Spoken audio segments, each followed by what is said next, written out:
Alrighty, I've been thinking about doing this series for a while because I've been asked, well, how can I study? How can I change things up? Well, you can always do solitaire chess. My coaches and instructors from prior to the computer age, they swore by solitaire chess, and what they would do is they would get their chess magazine or articles that came in the mail, and then they would go through and look at all the games step by step, as we're going to do, where you cover up the moves of the player from the perspective that you're taking and you play against. You describe your ideas in detail and then check and see what happened in the main game. And I'll even go a third step here and compare both moves to engine evaluation and modern database to see where we're at, so you get a holistic picture. And this is kind of what I do as an author when I'm writing my text as well. My opinion, the game opinion, engine's opinion. Engine knows best-ish in a lot of situations. Okay, so on to it. We're going to be taking a look at a game from Moscow, 2002. This is Russia versus the rest of the world, where we've got Leko versus Karpov. And this is from a line that I don't know much about. I remember the opening, and then that's it. I pulled this game a while back with the intent that I would be looking at it with fresh eyes when trying to figure out what to do and why, to try to break down the ideas in the position. So let's get started. And this was in that time period when Karpov was reviving the Caro-Kann and bringing it to the popularity that it is today. D4, and with the Caro-Kann, D5 is the next natural move. Understandably, lever pawn to hit the center. Knight C3 by our opponent. And this is important because I've seen some of my students mess up the Caro-Kann here by not taking on E4 at this juncture. If you don't take on E4 and you play a move like Knight F6, you're going to run into big problems after E5, and you've given white space and you're losing time. So that's why it's important to capture on E4 here. Now, there are a number of different variations, the classical being Bishop F5. The stuff that's gotten really popular lately, due to a number of different chessable texts, Knight F6, super duper solid lines. I've started adding that into my personal repertoire. But the line that Karpov liked to play the most was with Knight D7. I believe it was called the Smyslov variation, then the Petrosian variation, then they called it the Karpov variation due to his contributions. So I'm going to guess Knight D7 and Knight G5. This is one of the more aggressive moves. So I do have some experience with this line to know that there are some traps. So if you're doing this along with me, I'd say pause move by move and see if you can't figure it out. So a good question here for you, if you've never seen this position before, is what is white's best move if black plays H6 here? All right, hopefully you pause to try to figure it out. Well, if H6, Knight E6 can cause some significant issues because, for instance, if pawn takes, GG. So keep in mind there are a number of different tactical sequences that go along here, but first, we're going to ignore the knights there. We're going to play Knight F6. And if a move like Bishop C4 comes, we'll just go E6. Bishop D3. Now, next phase. What's wrong with H6? So if H6, same story, different day. You got to know these types of problems. And when I'm first learning openings myself, the first thing I do is I go through and see how can I lose immediately by making a natural move, and I don't want to embarrass myself and look stupid, so I better remember this, and I purposefully commit these things to memory. So I know that H6 is bad, so I'm going to go with E6. Gives me flexibility to get the bishop out, and I'm not too worried about the C8 bishop in the long term. I just want to play normal moves. E6, fair enough. All right, Knight F3. And now this is a good moment in development. H6 is definitely on my radar. I would strongly consider that move. I also, and it's important here to make a determination of what to do with this bishop, because the bishop's going to need to be developed. We're going to be castling kingside more than likely. So what do we do in this situation with the bishop? Because we objectively have three options. Bishop b4 check encourages white to strengthen his pawn structure. We can rule that one out. Bishop e7, you typically only want to play bishop e7 if there is a pin in order to give flexibility. When there's not a pin and there's no threat of e4, e5 forking pieces, you want to put the bishop on the more aggressive square. So I'm going to go with bishop d6, as I feel it's a bit more accurate than h6 immediately, but h6 is definitely going to be on the radar. So I've studied a lot of Karpov games, and he doesn't like things around his king, and he's going to be kicking these aggressive pieces away quite quickly. All right, points for that. Queen e2. Okay, we got to watch out. Like I've had some nasty 1-minute games where, say, if a bishop's on c4 and the queen's on e2, there's the potential of knight takes f7, and after king takes, queen takes, you get mated. So you got to watch out for those ideas. So alarm bell goes off for me as soon as I see queen e2, but I notice with the bishop on d3, we've got some flexibility. And with this bishop out on f8, we can play a move like h6 and not worry about this anymore, because if queen takes, for instance, yes sir, I'll just trade, GG. And if bishop g6 with the bishop out, I feel like this has got to be a winning position for black. And h6 is what Karpov played in the game. Knight e4.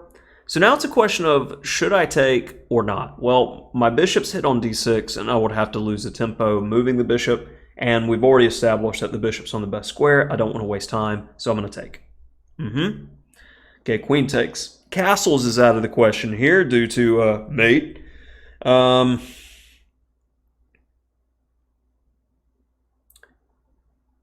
So it begins to become a question of how are we going to get counterplay in the position if I don't... Like, say if I play a knee-jerk reaction like knight f6. Knight f6, he goes queen e2, and then, say, bishop d2 and castle queenside. What is black doing in the position? Because, yeah, we've been developing and we've got a solid game, but how are you going to try to win? And that's an important concept when playing these types of games. I want to actually, like, try to play chess to win.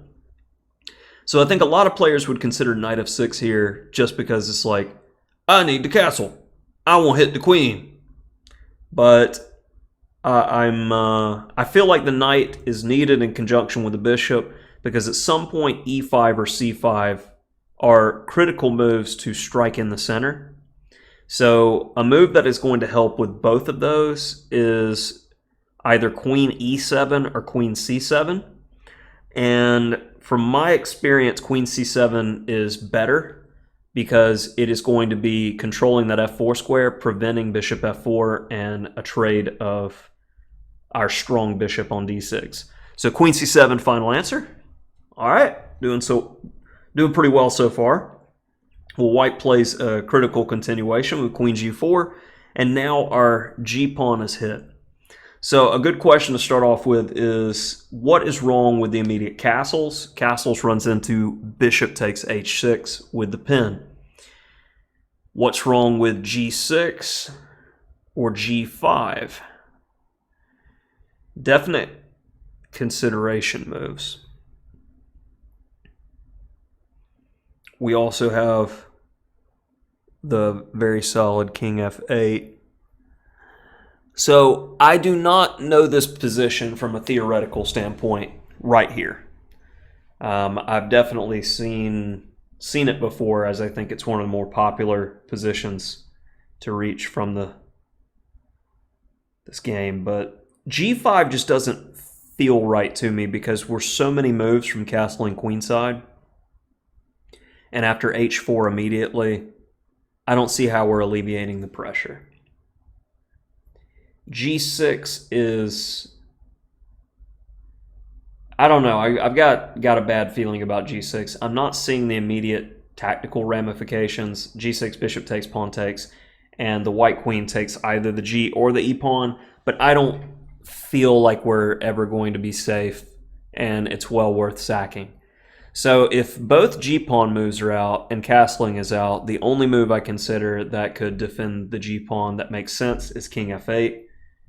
We don't want to have to make that move, but I think it is necessary here, as bishop f8 just makes my stomach churn.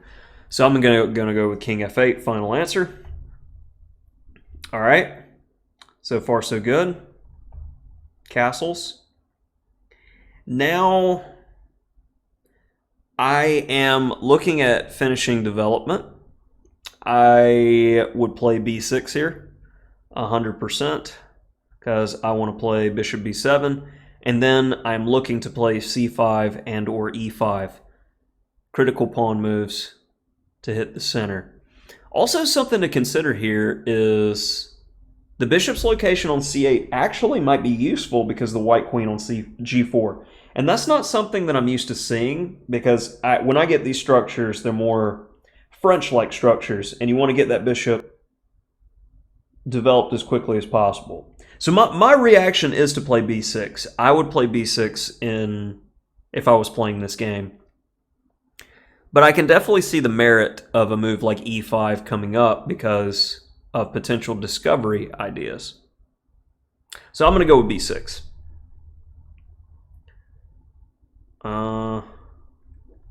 Karpov played c5. Okay.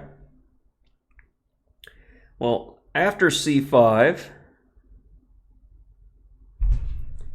b3 was played. Now, it's a question, why did he play c5? Is it just to play b6, bishop b7 again? I don't know. After b3, I begin to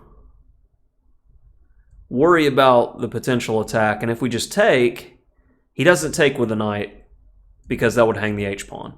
He's going to take with the queen and then follow up there. And this, you know, that's some nastiness. So I feel like something needs to be done about the long diagonal before it becomes a problem. If you play passively here, like I was going to do with b6, you run into deep crap quickly. And all throughout, like I've neglected on playing that knight f6 move for the aforementioned reasons. I think it's just it's like that concept, monkey see check, monkey do check. Oh, I don't have a check, so I attack the next strongest thing. I see an attack on the queen. I do an attack on the queen. There's no substance to the move, though. So I'm back to the concept that the queen is misplaced on g4. And because I'm worried about this being a potential issue, I want to play e5. Because if I can get some attackers off the board, I'm going to be safer. And if I can make it to an ending, I'm going to be just fine. And the bishop on c8 could have potential discoveries. So I'm gonna go with e5. All right, Karpov went with e5. All right, c3.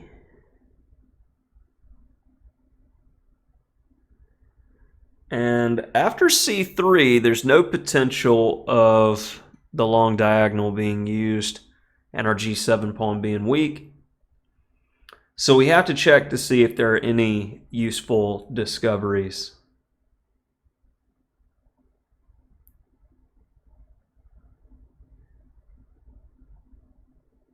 Releasing the tension doesn't seem necessary, and knight f6, he just plays a move like queen h4, and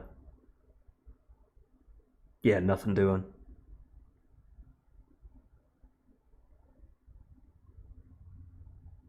So now that we've handled the aggressiveness, we need to consolidate and get our pieces. So how best to get the bishop out on c8? If I'm not moving the knight and I don't see a good square to move the knight, b6 followed by bishop b7.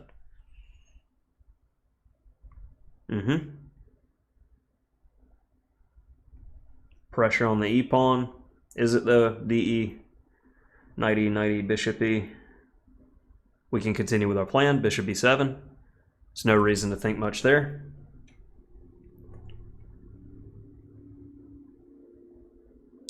So there's a potential threat with Knight F6 followed by E4, which was why Leko played Queen H3 there. Because that seems to be a critical square, I would strongly consider Rook E8 in order to keep the pressure and pile up.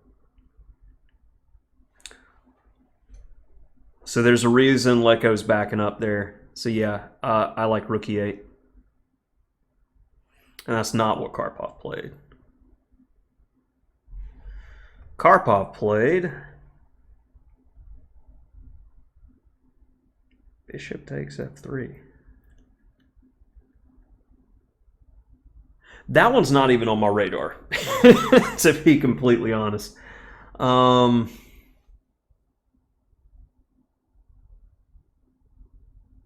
Giving up the bishop pair in an open position, with the position opening up.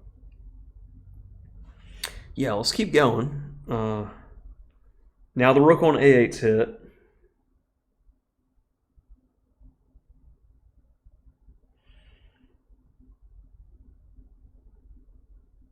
What's the best location for the rook?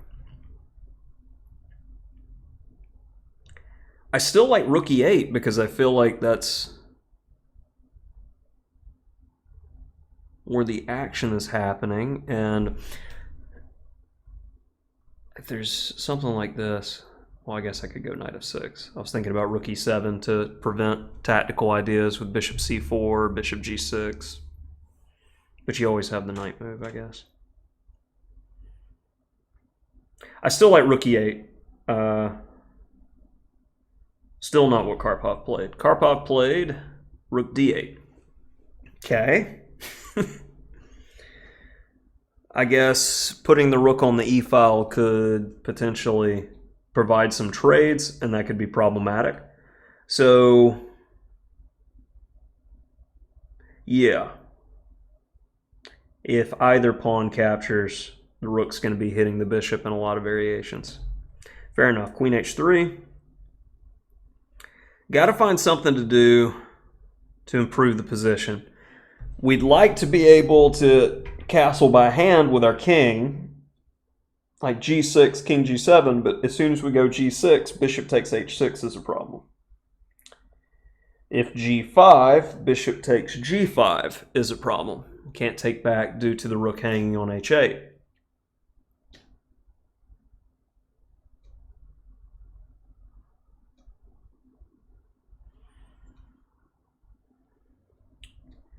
Trading doesn't seem helpful. We want him to take us as it improves our pieces. If we take him, it makes it an easier task for his bishops to slice. Taking can't be it. We wouldn't have put the rook on D8 if we're going to play Rook E8 like I wanted. And Rook E8 just tries to simplify. And I'm starting to understand why that isn't an accuracy on my part. G-pawn moves are out of the question. H-pawn move doesn't make much sense because there's no rook lift that works. Moving the queen doesn't make sense. Moving the knight doesn't make sense. Moving the rook on H8 doesn't make sense. King on E7 or E8 definitely doesn't make sense. I don't know what he did here. Hard to find an improving move in the position. Hopefully you're playing along and you're enjoying this concept with Solitaire Chess in the video. You treat it like a real game. And if you really want to take it seriously, give yourself like a 2-minute shot clock, because in a general longer game, you're going to have like 1:30 to 2 minutes per move that you can think. And you can see, hopefully you're seeing my kind of process with breaking down the position and thinking. And also part of Queen H3 was not only prophylaxis against all these ideas, but also aggressive ideas with us potentially taking on h2. Just thought I'd throw that out there.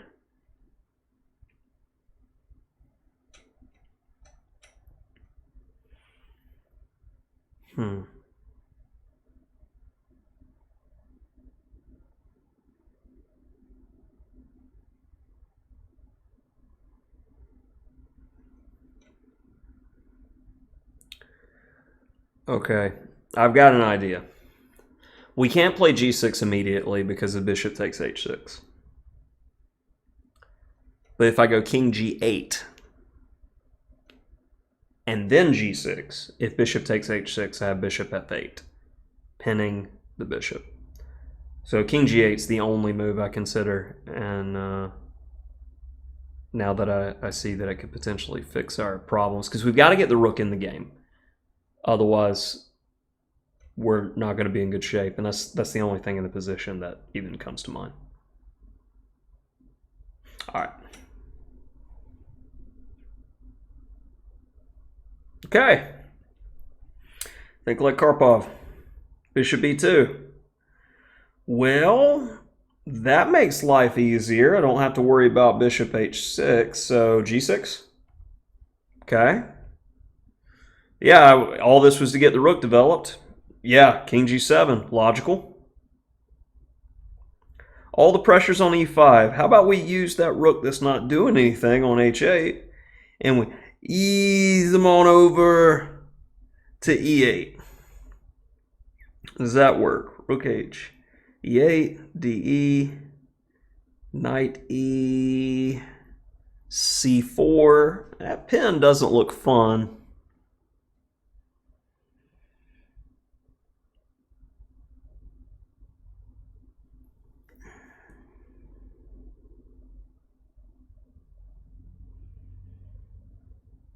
Yeah, I'm not liking the potential of that bishop on b2 lining up with our king.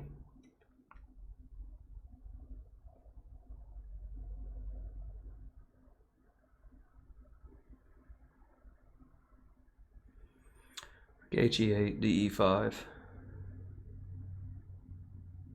Not knight e5, but bishop e5. Yeah, I'm okay with that. I would go rook he8. That's not what Karpov played. Karpov played h5. I don't get it. He's a lot better than me, though, so hopefully I'll figure it out soon. Okay, bishop b5, hitting the knight, undermining the pawn, and maybe that was the issue with my rook he8 move, is he builds up the pressure with bishop b5. So Karpov's looking for some kind of high-class waiting move to get white to show his hand or to release the tension in the position. That makes sense why he's a world champion and legendary GM. Bishop b5 was played. Now, the potential of everything falling apart in the center is getting higher, and the bishop on b2 is quite strong. So I am thinking, like, a rook move to e8 just self-pins, and that's looking for disaster. So the only way to defend e5 anymore is to play f6. And it also helps plug the diagonal. So I'm going to go with f6. All right. I really don't want to play rook e8.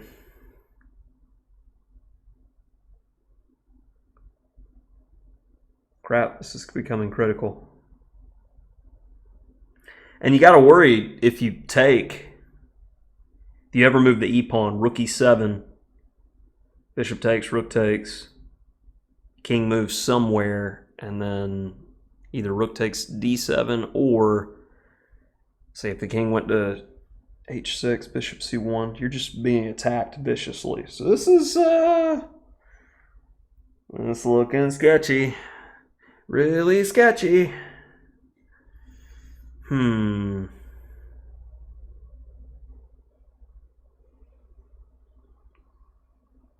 Still can't play rook e8.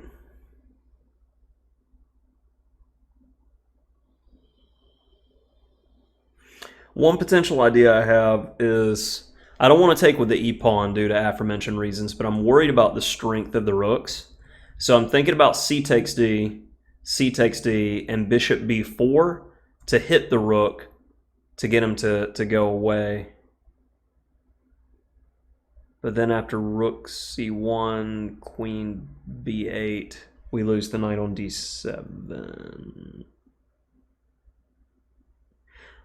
Do we have queen d6? Do I hear queen d6? Okay, cd4, bishop b4, rook c1, queen d6.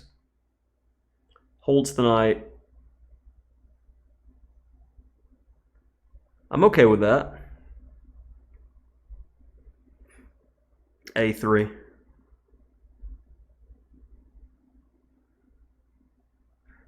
Oh, we're losing the e-pawn there, though. Okay, cd4, bishop b4, rook c1, queen d6, fe, fe,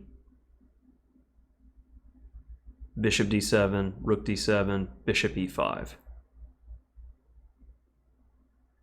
GG. Yeah, bishop b4 is bad because of that line. Hopefully you're following along.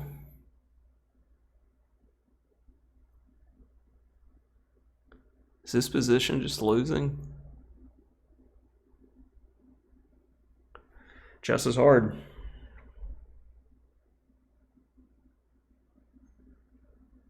No kingside pawn move makes sense. Rook e8 doesn't make sense either. You need to have knight, bishop, and queen all covering. So the only move that seems playable is CD. I'm going with CD. Okay, he played that. But then once we got here, I'm like, I have no idea what's playable. Okay, well, we're in the have to now, so you got to figure out what to do.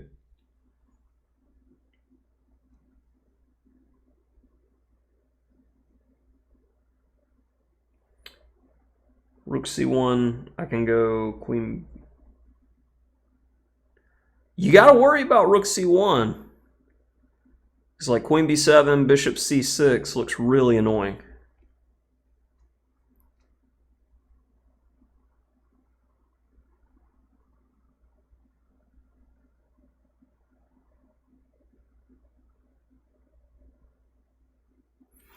Okay, let's say it's white's move here, because sometimes it's better to think in that perspective of if it was white's move, how can we handle the situation?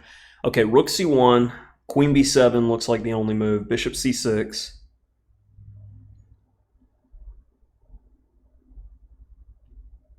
Queen a6 will hit the rook on e2, which buys time.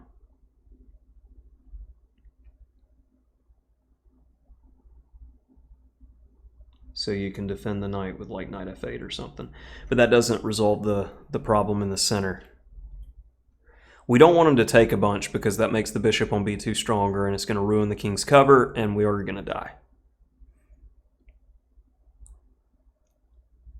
Okay, so if I was to play e takes f4 and he goes rook e7, one thing that we have in that line with e takes f4 is rook e7, bishop e7, rook e7, king h6, where the king is actually safe from checks on the h6, c1 diagonal.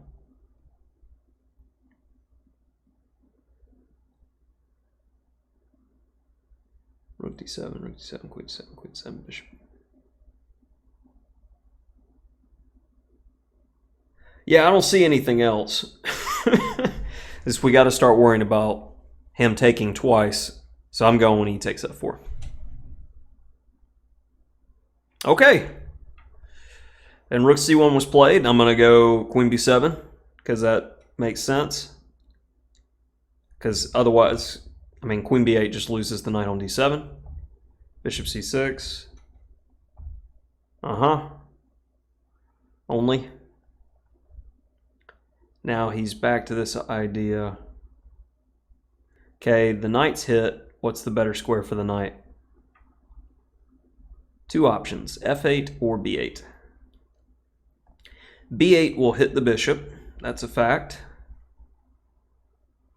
But f8 has a higher chance of defending the king and keeps the knight around the king for reasons.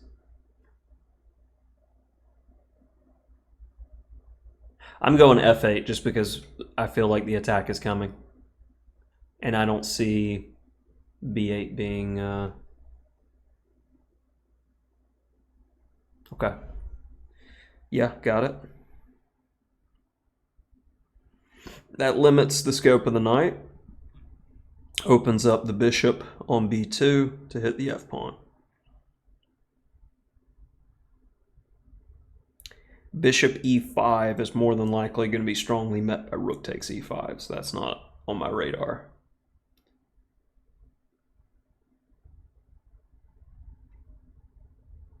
How to improve? Well, he did add an attacker to f6, so we could add a defender to f6 by playing knight h7, which would connect our rooks and finish development again.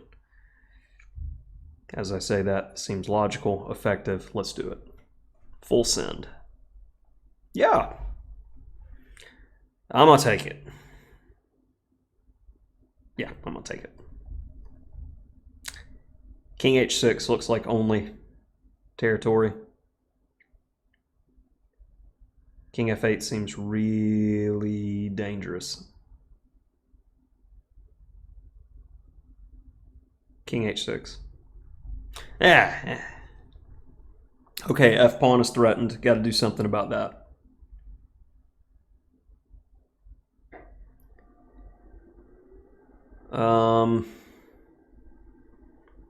G5. It's looking scarier and scarier. G5 holds the pawn. Okay. Threat is rook h7 followed by queen f6. So defend the f-pawn, yeah? Couple different ways to do it. One of the rooks to f8 or rook d6. I'm more of a fan of rook d6, as the other rook may want to capture on h7 if he sacks, and we blockade the d-pawn. Final answer, rook d6. Okay. Oh, relentless. Leko is attacking h4.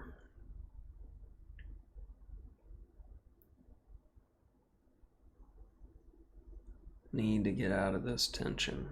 How can we relieve pressure?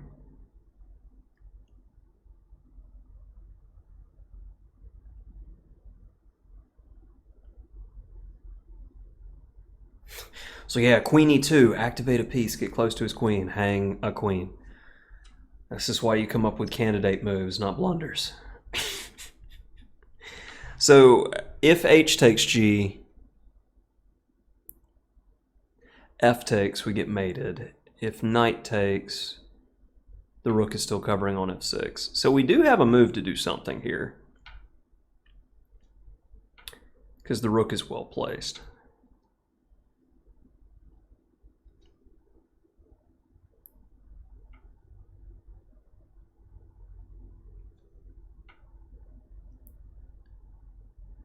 I kind of like queen c8 and saying, yeah, go ahead and take the a-pawn, because I'm going to go queen g4 and then try to utilize the open g file to attack.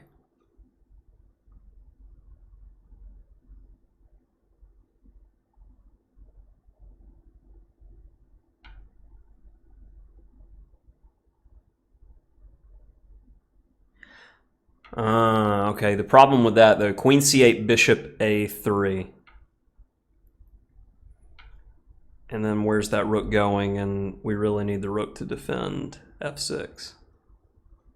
So keeping the queen on the a file seems important. Nothing else seems to be able to move. Take the pawn. Queen takes a2.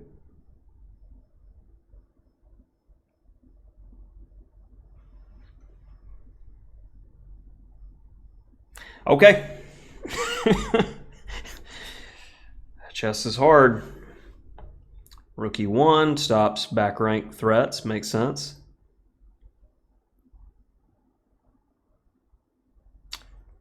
Well, we could deal with a bit of a problem there, yeah? Where's the lady going if we don't move her? And the only place she can go is right back. Let's do that. Making sense. I said taking with the knight because we didn't want to lose. Makes sense. Okay, f-pawn's being hit. If we go rook takes, pawn takes, rook f8, he's got e7. If we go rook takes, pawn takes, knight takes, queen takes f6, GG. Rook takes, pawn takes. If knight takes, we got queen takes f6. Followed by king h7, d takes. And I don't see a mate for black, so that's GG as well. So taking on e6 doesn't look fun. Unless I'm missing something. But I do feel that we got to, because you can't play rook f8, because rook takes d6. So rook takes e6 must be the starting move. And what then, though? Okay, rook takes e6, d takes e6, knight h7, e7, but how are we handling the pawn? Rook takes. All right, I'm going to go ahead and make the move because I feel like it's only.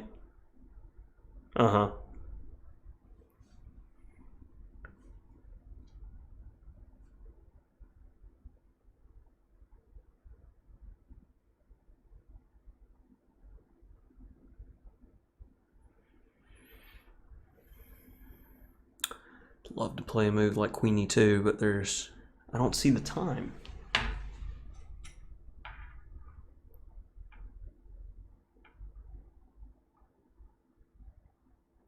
Knight h7, e7, queen e2.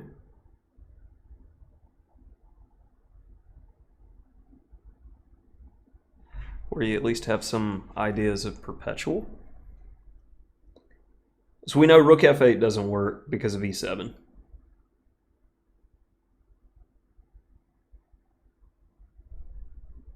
Knight h7, final answer. Only thing I see.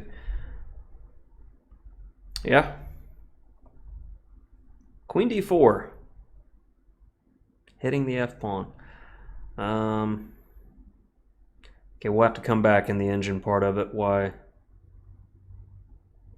e7's not played is probably because of my move. Queen e2. This was what I was looking at, and yeah, that's a lot of pawns, so that's why it's not played. Okay. Queen d4, I had to know. Sorry, sometimes seeing is believing. Hitting the f-pawn. King g5, first reaction. Because, yeah. I think he's got like g3 or something.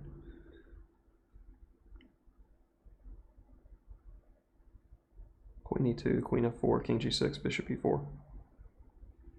No bueno. Queen a5. Queen a5, queen takes g5, queen g5. That's where I'm going with this. Queen a5. If you can get that queen off the board, you maybe, I don't know, e7, e8. This is tough. Like, this was not a good first game to pick out to do this with. But hopefully it's been instructive, me expressing my ideas in the position anyway. And hopefully you're following along still. Queen a5. That's my answer. And it was Karpov's as well. Okay. Block with the queen. He did not block with the queen.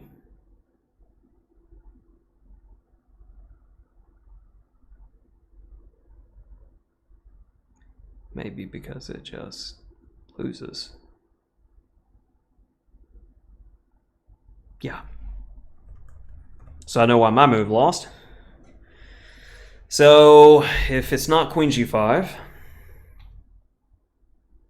it's not knight g5, you go king g6, king g6, bishop e4, king g7, king g7, king g7, check.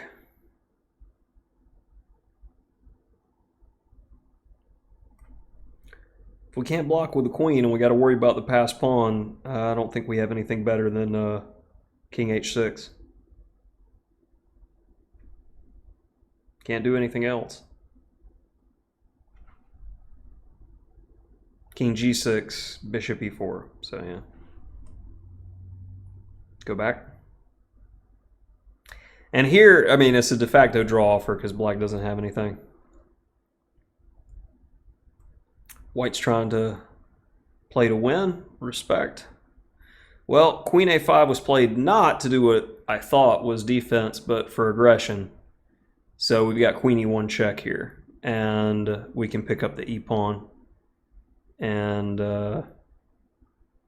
yeah, Leko, I think, wanted to win too badly here. Because objectively, feel like you should take a draw. So yeah, I'm going with that. That's what he played. The difference is here, king h6, bishop e3 is not a move. I was playing king h6. King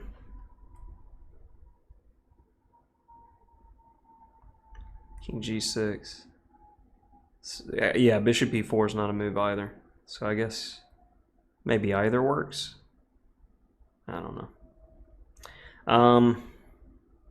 Bishop e5 was played. Bishop d3 is a threat.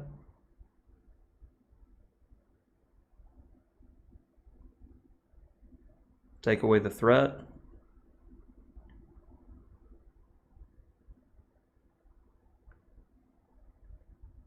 Queen e4.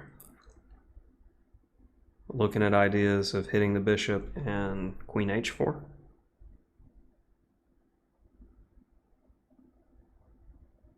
Why was that wrong? I don't know. He played queen f5, taking away bishop d3.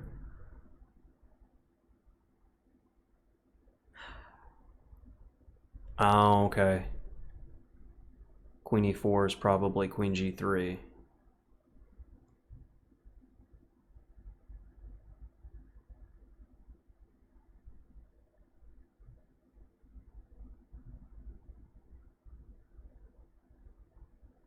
Oh no, that looks fine. Okay. Queen f5, queen g3.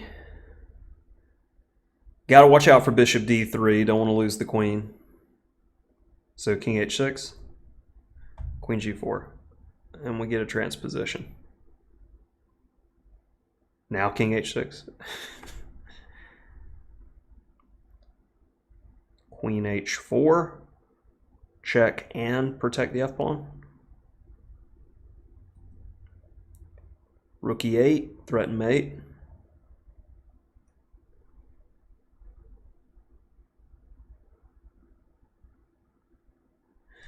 Okay, queen, or can we go rook g8 here?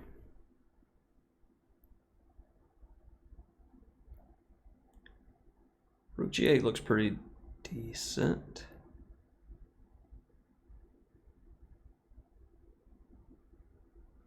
Yeah, I go rook g8.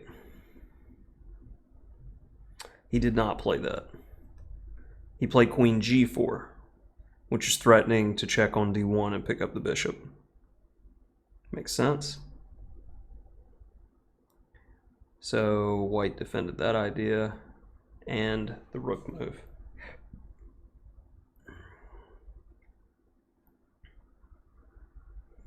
Can't move the knight. Queen looks like she's on an ideal square, rook to somewhere. Okay. Rook e6 hits the queen. If the queen runs away, we win the bishop. If the queen goes to d7, we have rook e1 winning the queen. I'm going rook e6. Okay.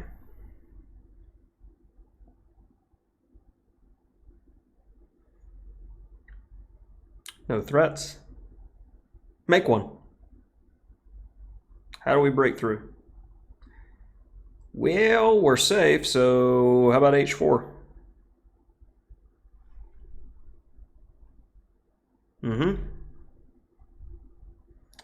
Am I worried about that?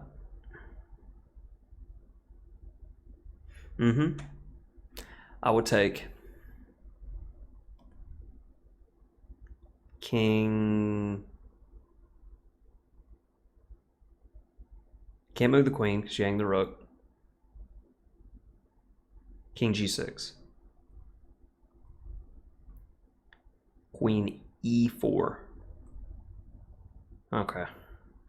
Black resigned. I mean, white resigned here, and understandably so. Okay, so that was a rendition of Solitaire Chess, and this was a game between Leko and Karpov. Hopefully, breaking down the ideas showed you some things about how I perceive positions and those differences. And I'll do a quick go through of some key moments. Let me open up the database and turn on the engine.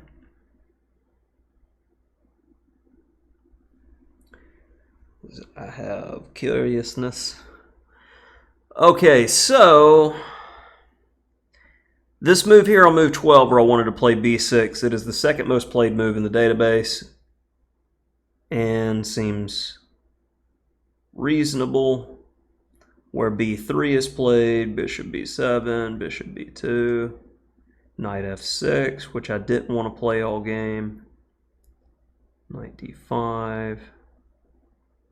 And this is supposed to be an equal position according to the engine.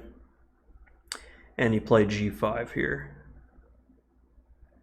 So this is quite playable for black. Okay, so b6 wasn't terrible. I didn't blunder terribly there. c5 is the main move, though. Next up, on bishop takes f3. There's only 3 games in the database here. We've got Shirov-Topalov 2003, Leko Karpov 2002, and 2 guys north of 2400, less than 2550. We've got bishop takes f3 by Karpov, and rook d8 and rook e8. So rook e8 is met strongly by bishop f5, not bishop b5. And now you have to play bishop takes f3. So this looks like home cooking by Karpov, or the man was just figuring things out as he went along like an absolute boss. So yeah, bishop takes f3 I was oblivious to. Brilliant move. Now that I understand it. And then on queen takes f3, he played rook d8. I wanted to play rook e8. And as point of fact, the engine has white as +3 in this position. So this is not exactly playable. Where did it go like wrong? Okay, bishop b7 is where it went wrong. You must play c takes d4 and then knight c5 in order to do this. And then this was played in Shirov-Karpov 2002 and Leko-Timin 2002. So I guess these positions were all the rage in the early 2000s with knight d3 coming in. This is definitely, yeah, following Shirov-Karpov 2002. So this is the main line, how to play this type of position. I guess he deviated because he wanted to trick his opponent or couldn't remember his prep or was scared his opponent had extra prep there. But queen h3 followed by bishop takes f3. This is already a +2.5 and climbing for white. But practical games. It liked rook e8. about the same as rook d8. Don't feel too bad about that. Now, I was going to play rook he8 here. And in fact, de5 is the best move. And I was going to play bishop takes, but f4 is not something I considered. The pin. Yeah. Stupid. So my move was bad there. That would blunder and lose the game. Then other than that, the only other time that on queen d4, I was wondering about e7, but queen e2, okay, that was best move. And queen d4 here is supposed to be a better try, but after queen takes e7, this is equal. As a check and check. And apparently we're safe, even though we have no coordination or harmony. How very engine. Other things. Queen g5 definitely loses, as I figured out as soon as I made the move. Yep. +5. I said king h6, but apparently this position is just completely winning for black now. So it doesn't matter king g6 or king h6. I said queen e4, and it doesn't make any difference because it transposes, and that's fine. I don't feel bad about that move. On here, I said rook g8, and that actually loses on the spot after bishop e3, and you have to do this. Oh God. Yeah. So maybe I was getting tired towards the end of the game, but I feel like this was a pretty good overall game to analyze. And you guys let me know in the comments if you thought this was instructive from start to finish, and then I go back at the end and check both players, so to speak, with the engine and ideas. But if you guys enjoyed this, I may consider having more of these as a staple of content on the channel, because I feel like it's instructive for me as we look over this game by legendary Karpov.